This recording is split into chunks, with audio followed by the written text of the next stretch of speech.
Hey everyone, so this is for my YouTube channel. I just want to let everybody know what I think about the Lexus 450 the RX hybrid in the snow.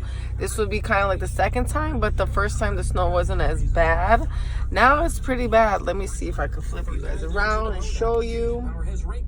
There's good at least about 5-6 inches on the floor, and of course it's 7 o'clock in the morning in Chicago and nobody has shoveled yet, especially these side streets. But of course I have to go to work and go on anyways.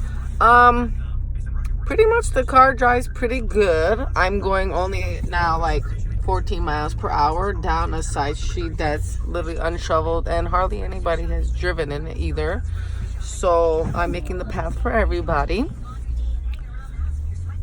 Although it's all-wheel drive, I can say it could drive a little bit better in the snow. But of course, like, it's all-season tires, I guess, and it's not snow tires. My Honda with snow tires drive pretty freaking awesome in the snow. But it's okay. This is good because it's heavy, so you don't feel as much of the jerking and bumping from the snow because it's so high. And I guess the suspension and all that fun stuff. But yeah, it's a pretty decent SUV. I have driven SUVs in the snow before and they're pretty shitty. Like my mom has the Buick Encore and it's like smaller version of this, like the NX. Horrible. Like that thing glides and slides like you're on a sled.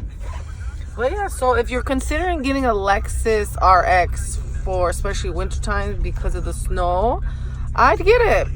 I would recommend it, but just, of course, just like anything, you gotta drive slow. Can't be, there's no car you could just plow through unless you got Ford Raptor or something, and those big old tires go through anything and anyone. All right, thanks, guys. Please subscribe to my husband's channel, Bullet's Garage. Click that link above. Hit that bell button. Yeah.